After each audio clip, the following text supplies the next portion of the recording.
Hi, everybody. It's great to be here one more time today. And my name is Gary Fowler, and I'm the CEO, president, and founder of GSD Get You Done Venture Studios, a premier AI and quantum venture studio located in the heart of Silicon Valley. I've been involved in 17 startups with several unicorns. I was on the original management team of Click Software, which was sold to Salesforce for $1.35 billion, and also Eva.ai, an AI teacher tech company that I co-founded with Dr. David Yang. We believe at GSD that intellectual capacity is evenly spread around the world, but opportunities are not. With that, I have my incredible guest today. Przemek Głośny is a serial entrepreneur. He's a CEO of Useme. They have an incredible business model. They're one of the employer of freelancers located in Poland, and I'd like to invite him to the show. Hey, Przemek, how are you doing today? Pretty good. How about you? Good. So I got a question for you. Now, how in the world do you go? So you went to university, economic university in Poland. And how do you go from doing that and graduate in 2003 to starting a company that's got, considerable revenue? I mean, you're over $30 million in revenue today, correct? It's even more. It's close to 40. And we closed this year with, I guess, closer to 50. But the story so everybody out there, he's at $50 million plus in revenue, and that's not bad. That means he's ready to go global. I hope so. If we think about the beginning of the story, actually it started in the United States. I was there for 3 months working for a Polish newspaper in Chicago, and they asked me. I was a student. I studied economy, but it was public relations and economic journalism. And they asked me to open a lifestyle magazine as a weekend additional magazine. And when I came back to Poland, I was still doing that, but they didn't pay me. So I changed that magazine into internet portal, and that was the beginning of my adventure in internet. In 2004, I started a lifestyle magazine. We tried to do some. We prepared some network of other lifestyle portals. I was running a music club at the same time. So I was running a music club. Yeah, it was electronic music club back then. Techno, so after the school, was it techno music or what? Different styles actually. I mean, from some electro to dubstep to drum and bass. So we were all electronic music. Was we had all that? Were you dancing around, doing the stuff out there? Yeah, I was working there, so yeah. But yeah, but it was all, you was like, oh wow, I'm having fun. Everybody dancing, yeah. Yeah, that's how it was. But I was at the same time I was working this internet magazine. Actually, that was more interesting to me, to be honest. But back then, we hired a lot of freelancers to write articles for us, and I found it was really difficult to account the remote job of them. So that was 2007, first time I came up with the idea that it could be easier. So later on, in the meantime, I was doing some other stuff. I was working for a logistic company. Then I started to sell buses. So I was doing really strange things and working in different places. But this idea came back to me in 2013. We won some European Union grants, and that's the story from University of Economics to Useme. 10 years later. And so as you've gone down through this process, right? So you did your lifestyle magazine, you did your music clubs, and as you're going down through this journey, what are the lessons that you learned? And then you were in a foreign department manager, you were a sales rep. I mean, how do you go from being a sales rep to being the CEO of a company? I was introducing a company from Czech Republic to Polish market, and it was pretty successful. But to be honest, I was just earning money there. I didn't want to be sales rep for whole life. So at the same time, I started to work on my other company at Useme. But I was earning from the very beginning. I was earning my money being a sales rep, but the platform was growing slowly but constantly.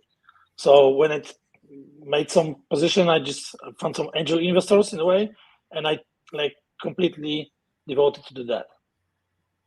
And I dropped this Czech company in 2018. And so you started Useme 10 years ago.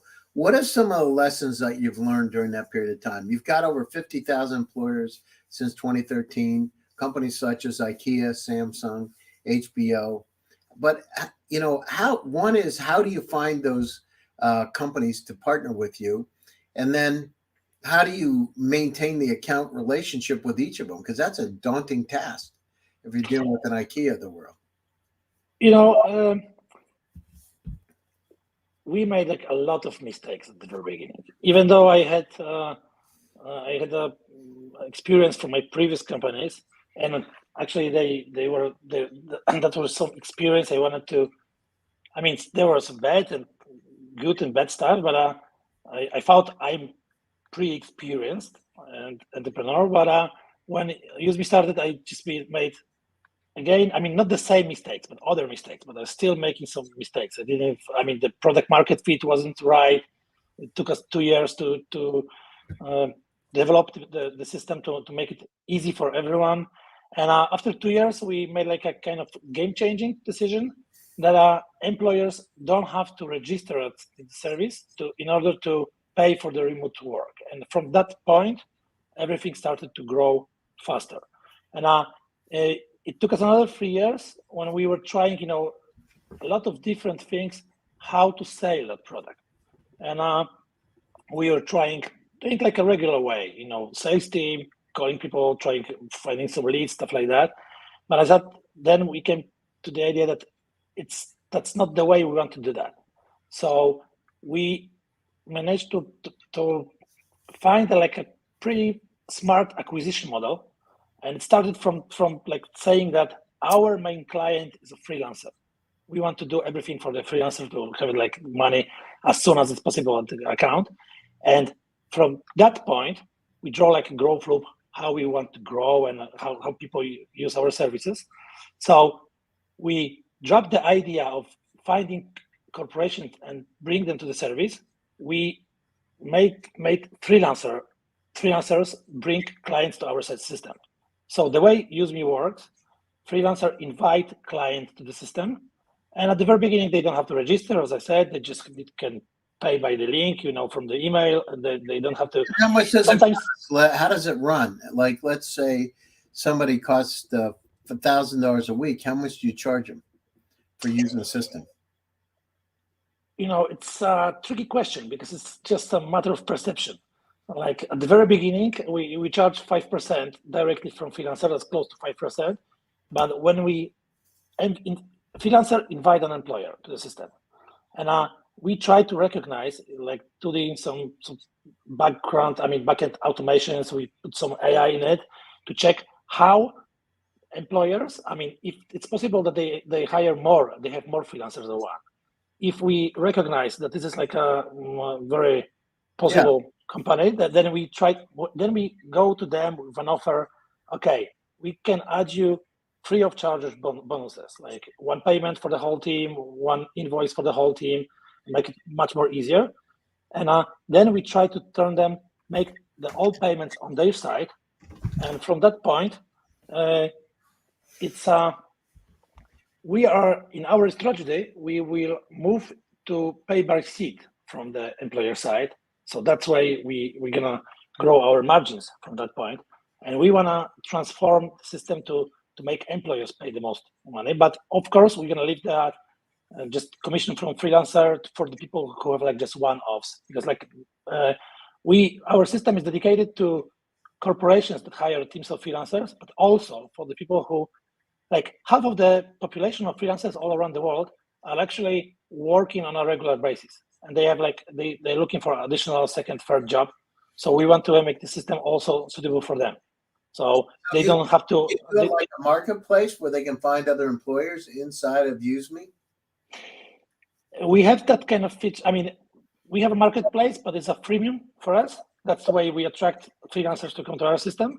But actually, we provide a system that's our unique selling proposition comparing to competition. That we know that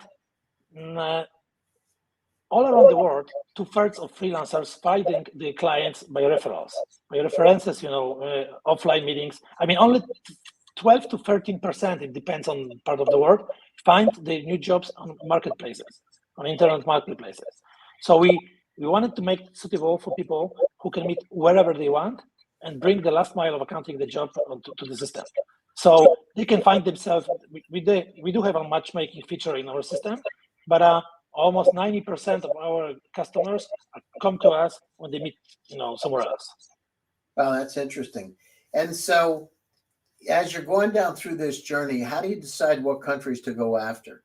What countries are you in today? How many countries? Right now, we are concentrated in Central Europe. So, I mean, it's, once again, tricky question, because I said that we are focused on acquiring freelancers and then make them bring freelancers to our employers to our system. So we know that, if you look at, everybody's speaking about freelancing in USA, that it's like a lot of people are doing freelancing there. But actually, at the end of the day, it's like only 4% of all the global freelance force comes from USA. And most of the people come from other different areas. Why is that? Why is it only why only 4 or a few percent come from the USA? I mean, it's like, United States is a great big nation, but still it's only 270 billion out of 8 billion, 7 billion all around the world. So yeah, that's just population and stuff. And I mean, and also there are, people in Central Europe, people in Africa, in South America, Asia, they want to stay where they live because it's cheaper, but they want to work for companies from Western, Euro-Atlantic zone. Because I said that 4% of freelancers come from USA, but on the other hand, and you're talking at 4%. There's 331 million people in the US, right? Approximately. And you look at it, but look at the opportunity. I mean, the other thing is the cost, right? The cost to get programmers from places like the US is a lot more expensive than other places. Exactly. Right. So, but here's the other thing. If you get sales and marketing and business development, they're some of the best people on the planet Earth. They know how to paint pictures with words and make things enchanting and exciting.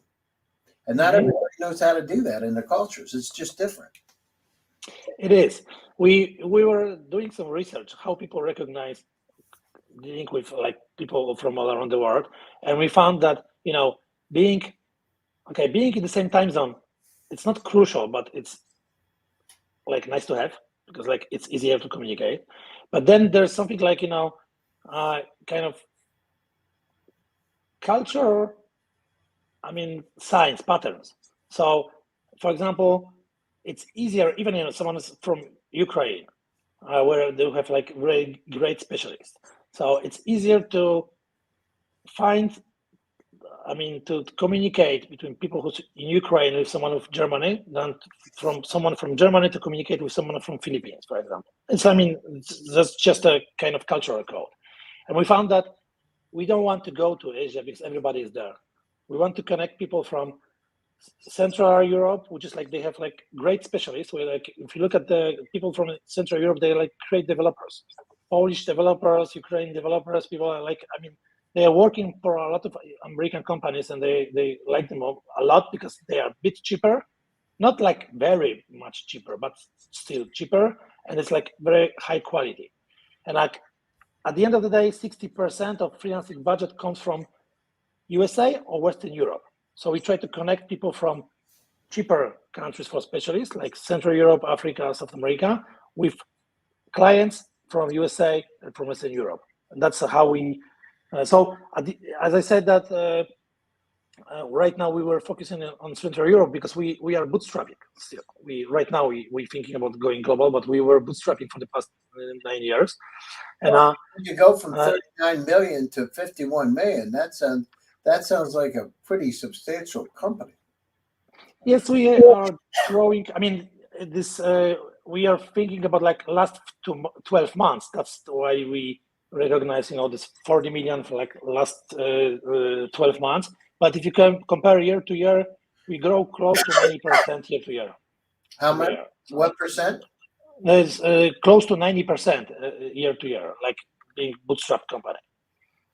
Well, you can't beat that. So it sounds like it's time for you to get your Ferrari out of the garage, doesn't it? We were testing our how to scale the company globally for the past 2 years. We were doing like a lot of tests from the money we were earning, because like we invest all the money we earn in order to grow our company.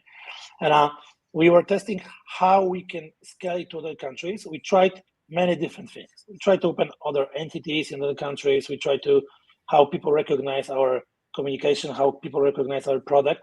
And we did a lot of changes in the meantime to make it easier for everyone all around the world to understand how it works. And we tested our acquisition model. And right now, I know we're ready to go global because we tested a lot. We know how to, right now, I didn't answer to your question for what countries are we interested in. Okay, so whenever there are like a lot of bureaucracy, and whenever it's like really difficult to hire someone from the country, where it's pretty difficult to pay to that country, that's the best country for us. So what countries are they? What are the top 5? Okay, I would say it's Brazil. It's India, which is, I mean, it's not difficult to pay there, but then I would say like Central Europe, we divided Central Europe in some certain areas. I mean, it's not like different countries, like country by country, but there are similar problems for everyone, like in Balkan area. So we like recognize it as a one area for us. I mean, there are some slight differences between Croatia and Serbia, but at the end of the day, countries that are not in the European Union, in the CEPA area, are better for us.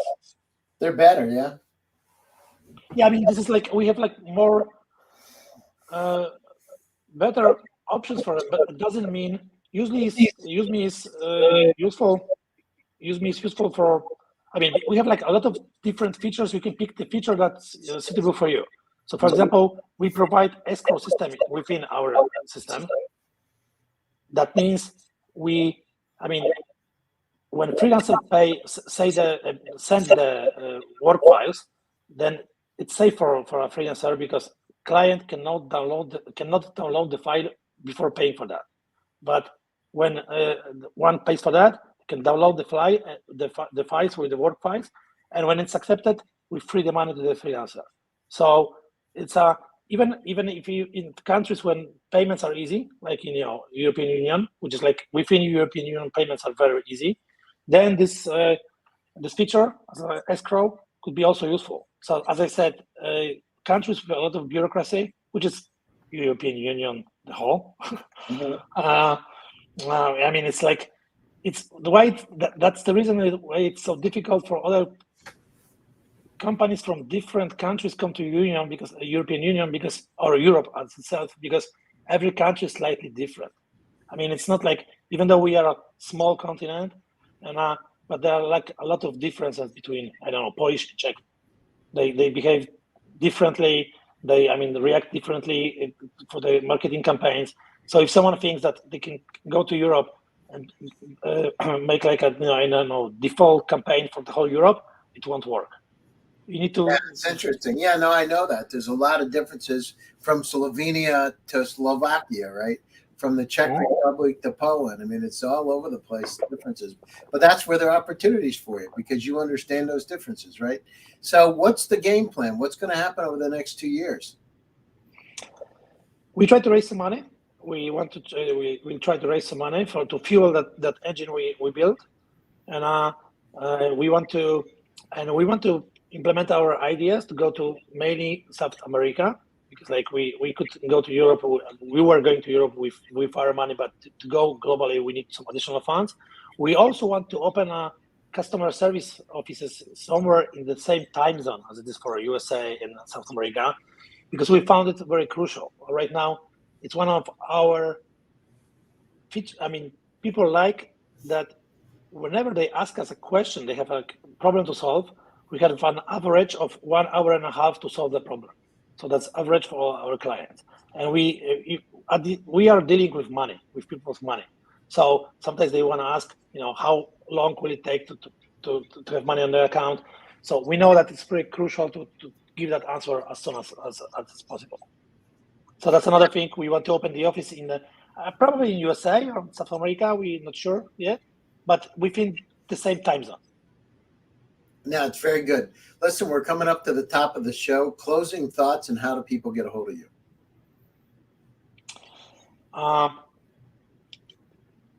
I didn't prepare anything, to be honest, but just one thought came to me a few years ago.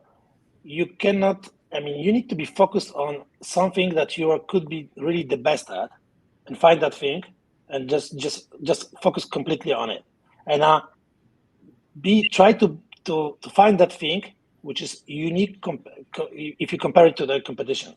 If you find those two elements work together, then it's gonna work. No, that's fantastic. And what's the best way for people to reach you? You can find me on LinkedIn with the name described here is Przemek Głośny, which is like pretty difficult. And you can also just write directly to me. It's easy. I answer all emails. It's like try to answer at least. It's p.glosny@useme.com.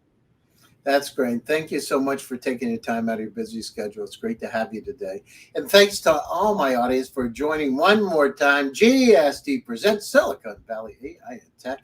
And my name is Gary Fowler, and I'm your host. Stay happy, stay safe, and stay healthy. I'll be back to you again next week with another exciting edition. Take care. Thank you very much. Take care, everybody. Bye-bye.